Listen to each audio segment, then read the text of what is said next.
Sonia, Jaitley, Sushma, Vasundhara, Priyanka, Robert Vadra और तमाम बड़े लोगों पर सनसनीखेज खुलासे करने वाले पूर्व आईपीएल चेयरमैन ललित मोदी ने अब बीजेपी नेता सुधांशु मित्तल पर निशाना साधा है। मोदी ने सुधांशु मित्तल पर हवाला कारोबार से जुड़े होने का आरोप लगाया। ललित मोदी ने ट्वीट किया कि सुधांशु मित्तल बताएं कि उनके विवेक नागपाल से क्या रिश्ते हैं। देर शाम ही उन्होंने ट्वीट कर कहा था कि वो टेंट वाले के तौर पर मशहूर एक आदमी के बारे में खुलासा करने वाले हैं। हम आपको बता दें कि सुधांशु मित्तल टेंट का कारोबार करते हैं। ललित मोदी ने अपने ट्वीट में आरोप लगाया कि सबसे बड़ा हवाला तो विवेक नागपाल चलाते हैं, जिन्हें राष्ट्रपति प्रणब मुखर्जी की सचिव अमिता पॉल के बैगमैन यानी गलत काम करने के लिए पैसा इकट्ठा करने वाले के रूप में जाना जाता है। पॉल की तरफ से अब तक कोई बयान नहीं आया। नागपाल के बारे में बताया जाता है कि उनकी एक कंपनी पद्मिनी टेक्नोलॉजी के खिलाफ ईडी ने जांच की थी। कंपनी ने आईटी रिटर्न में अपनी आमदनी शून्य बताई थी। इस पर भी सवाल उठे थे। ललित मोदी की मदद के बदले सुषमा स्वराज के परिवार को फायदा पहुंचाने की कोशिश की गई। IBN7 के पास एक मेल है जो 15 अप्रैल 2015 को ललित मोदी ने लिखा था।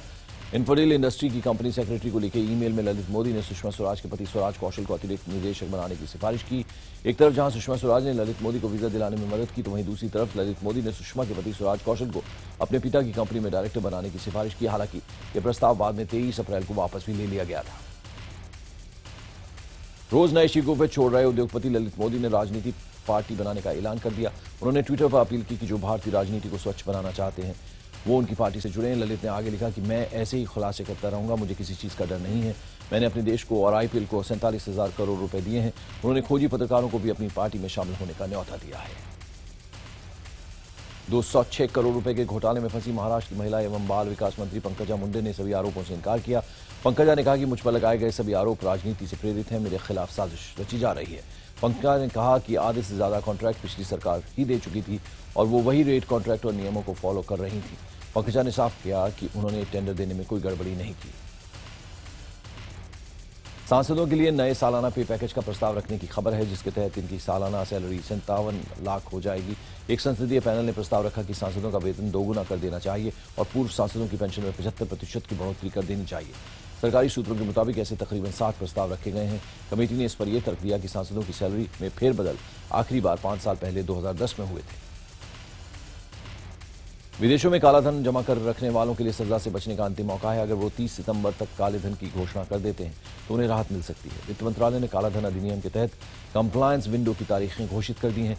30 सितंबर 2015 तक जो लोग अपनी चल अचल संपत्ति की घोषणा करेंगे उन्हें संपत्ति पर टैक्स एवं पेनल्टी भरने के लिए 31 दिसंबर 2015 तक का मौका दिया जाएगा।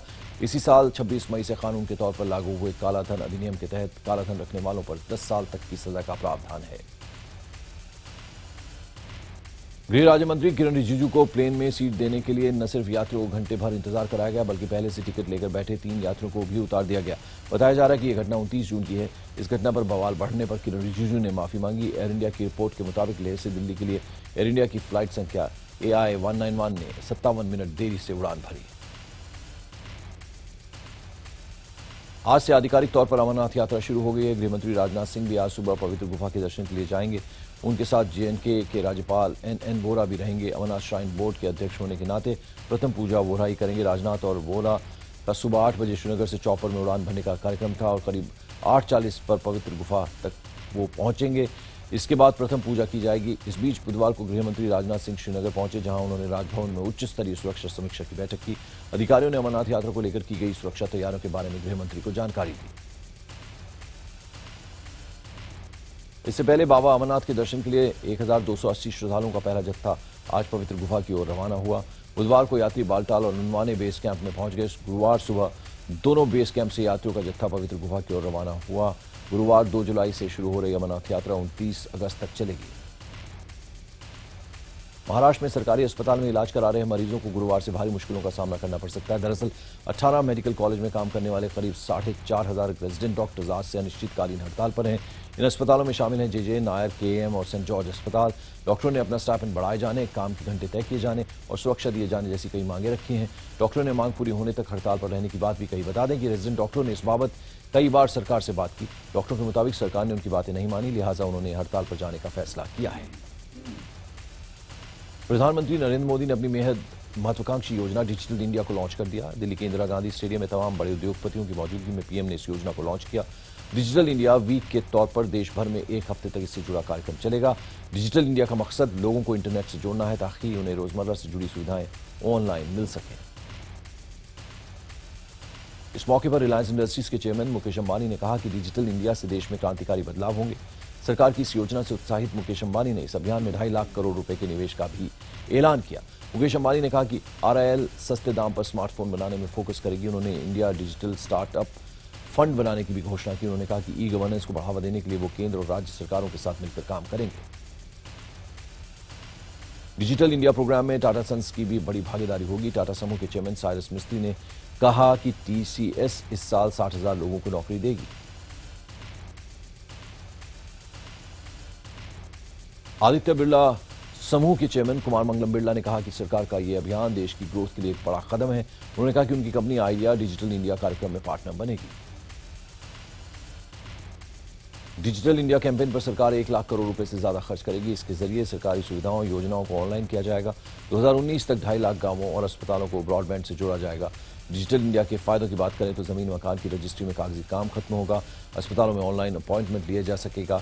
ई-बस्ता, ई-लॉकर जैसी सुविधाएं हासिल की जा सकेंगी। छात्र ऑनलाइन सरकारी वजीफा ले पाएंगे। डिजिटल इंडिया कैंपेन से जुड़ी मुख्य योजनाएं हैं ई-लॉकर सुविधा, ई-बैग सुविधा और ई-हेल्थ सुविधा। ई-लॉकर यानी डिजिटल लॉकर के जरिए लोग अपने पैन, आधार कार्ड, मार्कशीट जैसे जरूरी दस्तावेजों को डिजिटली स्टोर कर सकते हैं। ई-बैग यानी ई-बस्ता, इस किताब को छात्र कहीं से भी घर बैठे सिर्फ पढ़ ही नहीं पाएंगे बल्कि फ्री में डाउनलोड भी कर सकेंगे। ई-बस्ता पोर्टल में सभी राज्यों के एजुकेशनल बोर्ड अपनी पूरी टेक्स्ट बुक ऑनलाइन रखेंगे। ई-हेल्थ में ई-हॉस्पिटल और टेलीमेडिसिन जैसी फैसिलिटी शामिल है। इस स्कीम से मरीजों को एम्स जैसे बड़े अस्पतालों में इलाज के लिए लंबी लाइनें नहीं लगानी पड़ेंगी। साथ ही साथ दूर दराज के गांवों में भी अच्छी मेडिकल सर्विस पहुंच सकेगी। नीतीश कुमार को फिर से सीएम की कुर्सी तक पहुंचाने के लिए जेडीयू का हाईटेक अभियान आज से शुरू हो जाएगा। पटना से लेकर गांवों तक में जेडीयू नेता कार्यकर्ता 10-10 घरों में दस्तक देकर नीतीश कुमार की उपलब्धियां बताएंगे। नीतीश कुमार खुद लोगों का फीडबैक लेने के लिए 10 घरों पर दस्तक देंगे। नीतीश के लिए खास गाना और मोबाइल रिंगटोन भी तैयार है। आने वाले 30 दिनों में जेडीयू के 10 लाख कार्यकर्ता 3 करोड़ लोगों से उनके घरों पर संपर्क करके चुनाव प्रचार करेंगे। एसीबी में चल रहे घमासान के बीच दिल्ली की केजरीवाल सरकार ने नया दांव खेला। दिल्ली सरकार ने मीणा को ट्रेनिंग और ट्रायल केस की जिम्मेदारी दी है। वहीं एडिशनल कमिश्नर SS यादव को एडमिनिस्ट्रेशन और इन्वेस्टिगेशन की जिम्मेदारी दी गई। बताया जा रहा है कि हाईकोर्ट के रुख पर मामला विचाराधीन होने के चलते दिल्ली सरकार ने ये बीच का रास्ता निकाला है। दिल्ली के विजिलेंस डायरेक्टर ने कल ही ये आदेश जारी किया। जंतर मंतर पर फांसी लगाकर खुदकुशी करने वाले किसान गजेंद्र सिंह को शहीद घोषित करने से हाईकोर्ट खफा है।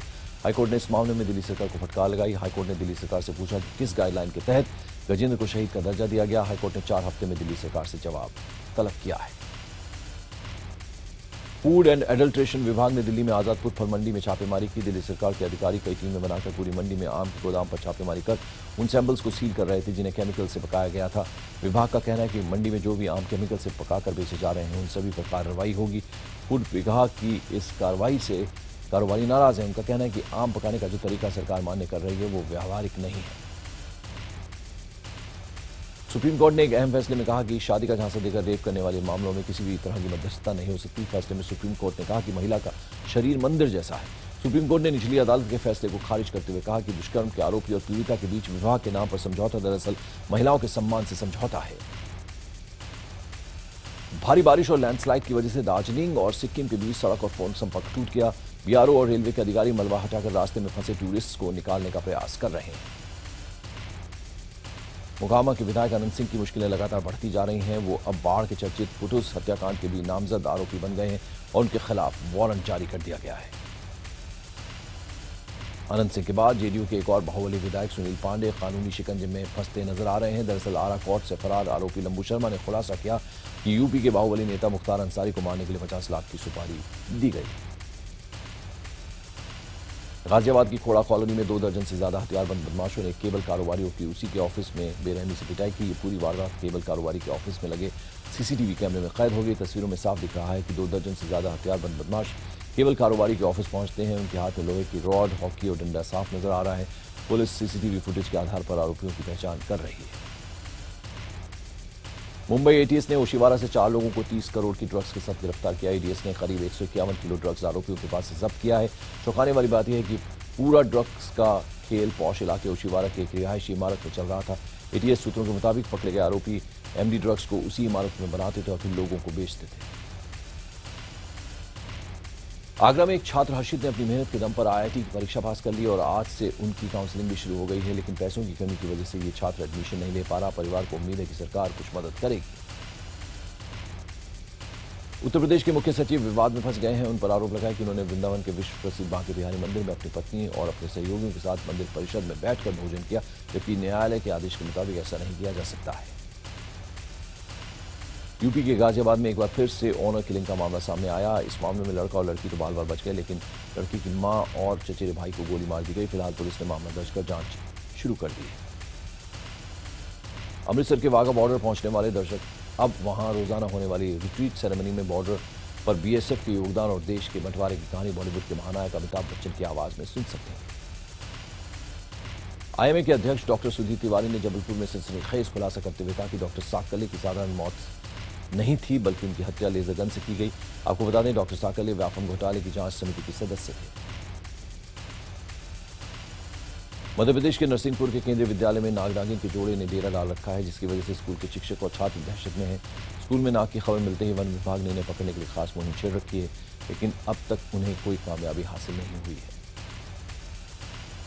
मानसून के वक्त नदियां पूरे उफान पर हैं, लेकिन चंदौली के बलुआ घाट पर गंगा नदी में सफर के दौरान नाविक और ठेकेदार आम आदमी की जिंदगियों से खिलवाड़ करने से बाज नहीं आ रहे। तस्वीरों में आप देख सकते हैं कि कैसे नाविक क्षमता से ज्यादा लोगों को नाव में बिठाकर नदी पार करा रहे हैं। वहीं पुलिस इस मामले में कोई कार्रवाई करने की बजाय नाविकों को संरक्षण देने कदमों की दूरी पर ही थाना मौजूद है।